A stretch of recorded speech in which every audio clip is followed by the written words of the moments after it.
झालावाड़ में 9वीं कक्षा में पढ़ने वाली नाबालिग किशोरी घर में ही कैद हो गई है। परिवार भी दहशत में है। किशोरी से घर में घुसकर दुष्कर्म होने का आरोप है। साथ ही बदमाशों ने पिता को जान से मारने की धमकी भी दी है। जब पिता ने पुलिस में रिपोर्ट दर्ज करवा दी तो बदमाशों ने पिता के हाथ पैर तोड़ दिए। साथ ही धमकी भी दी कि अगर किशोरी की शादी आरोपी से नहीं की गई तो वो लड़की को उठा ले जाएगा। आरोपी की पहले भी शादी हो चुकी है, उसके 2 बच्चे भी हैं। पूरा परिवार डर के साए में जी रहा है। आरोपी धर्मराज गुर्जर गुड़गांव का रहने वाला है और वो 3 मार्च से ही फरार चल रहा है और बार बार ठिकाने बदल रहा है। पीड़ित लड़की घर में कैद हो गई है। उसके पेपर भी आने वाले हैं, लेकिन वो परीक्षा कैसे दे पाएगी, ये भी एक चुनौती है।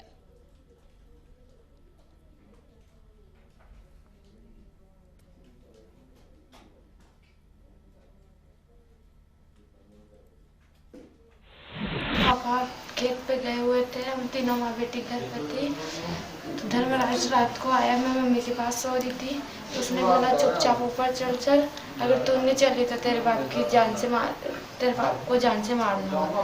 तब मेरे को ऊपर लेके चला गया तो मैं चिल्लाई तो मम्मी ने आवाज़ नहीं सुनी, मेरे साथ कोई बलात्कार किया। फिर तेल के डब्बे पड़े थे तो मैंने उसके लाद दी, तो वो सुन के मम्मी ऊपर आई तो मम्मी ने छुड़ाया तो मम्मी के चाकू हाथ में भर दिया। पुलिस लगातार प्रयास कर रही है, हर संभव प्रयास किए। हमने जहाँ जहाँ भी पता चला जो संभावित स्थान थे उन पर रेड दी। सवाई माधोपुर, बामनवास, सीकर, झुंझुनू वगैरह सभी जगह टीमें गई। प्रश्न यह है कि उसको कुछ एड पहले ही घर वालों ने दे रखी थी। करीब 1 लाख रुपए उसका अकाउंट में जमा था, उसको वो खर्च कर रहा है। तो वो क्या है, इंडिया लंबा चौड़ा है तो उसमें थोड़ा समय लगेगा। अगर उसके पास अब तक पैसा नहीं होता तो पुलिस की पकड़ में आ जाता।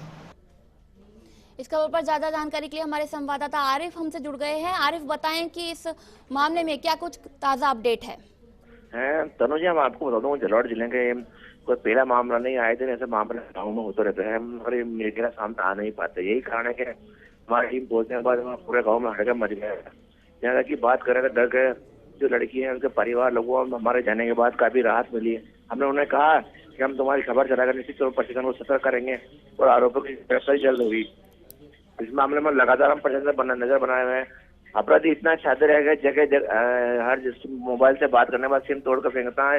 हालांकि उसके पास पैसे हैं इसलिए लगातार भाग रहा है, मगर पुलिस प्रशासन लगातार इस मामले में तबीयत दे रहा है। हालांकि हम इस मामले में एडिशनल एसपी और एसपी साहब से लगातार संपर्क में है। वहाँ के सीआई है जो है फजलुर रहमान साहब, उनसे भी लगातार बातचीत चल रही है। लगातार फॉलोअप कर रहे हैं युवक को पकड़ने के लिए। खौफ का समय पूरा परिवार रह रहा है और लगातार धमकियां मिल रही हैं इस परिवार को। और एक खास बात बताऊंगा आपको, इस लड़की के एग्जाम 13 तारीख से होने वाले हैं। बड़ा सवाल ये है कि खौफ का साया जिंदगी जी रहे हैं परिवार, अब परीक्षा लड़की को परीक्षा देने के तैयार नहीं है। ये एक बड़ा सवाल। आरिफ, जानना चाहेंगे कि पीड़ित परिवार से अगर आपकी बात हुई है तो उनका क्या कहना है इस बारे में। पीड़ित परिवार लगातार धमकियां मिल रही है। पीड़ित परिवार खौफ का साया में घर के अंदर कैद है। लगातार 3 मार्च की ये घटना होने के बाद लगातार घर परिवार में बैठे हुए हैं और यहाँ तक अपनी सुरक्षा के लिए अपने परिवार के दूसरे लोगों को बुलाकर रखा है। युवक लगातार युवक के परिवार इस धमकी दे रहे हैं परिवार को कि लड़की को उठाकर लेके जाएंगे और शादी करेंगे। जबकि ये जो युवक है लगभग 2 बच्चों का बाप है और लगातार फरार चल रहा है।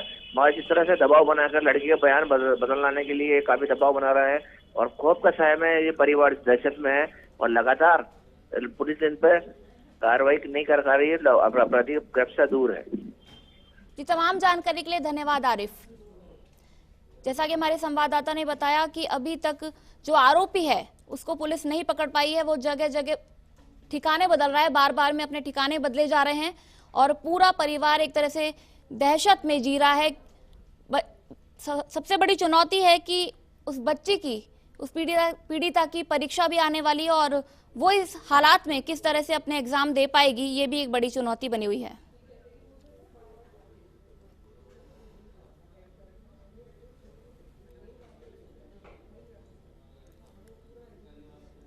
जी, फजलुर रहमान साहब आपका स्वागत है। आप बताइए कि अभी तक क्या आरोपियों का कुछ पता चल पाया है।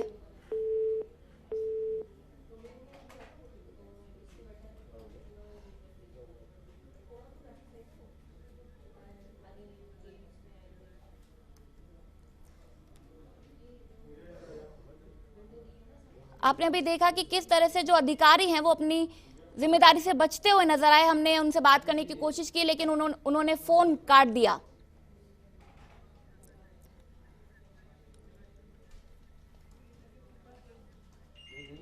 आरिफ, आपसे जानना चाहेंगे कि इस तरह से जब अधिकारी बचते हुए नजर आ रहे हैं तो इस मामले का किस तरह से पटाक्षेप हो पाएगा? यही में आपको एक बड़ा सवाल है। लगातार प्रशासन भी पुलिस युवक से मिला हुआ है। लगातार 1 महीने से ऊपर होने के बाद भी युवक घर पे आकर, युवक के परिवार घर पे आकर धमकी दे रही है और युवक पुलिस की तरफ से अभी तक दूर है। जबकि पुलिस के बारे में ये कह रहा है कि पुलिस के वाहन लंबे होते हैं पर कहीं देखने को नहीं मिला। लगातार धमकियां मिलने के बाद भी जिस तरह से हमने थाना अधिकारी से बात की, उन्होंने कहा हमारा कोशिश कर रहे हैं, हमारे जिस तरह से आपने उन्हें फोन उठाने से मना कर दिया, बात करने से मना कर दिया, इस तौर पे जाहिर होता है। जी बिल्कुल आरिफ, तमाम जानकारी के धन्यवाद। आप नजर बनाए रखिए इस पूरे मामले पर, हम आपसे जानकारी लेते रहेंगे। जैसा कि आपने अभी देखा कि जो अधिकारी हैं वो इस मामले में किस तरह से बचते हुए नजर आ रहे हैं। वो उस परिवार को अभी तक कुछ भी सुरक्षा मुहैया नहीं कराई गई है और पीड़ित परिवार एक दहशत के साए में जी रहा है।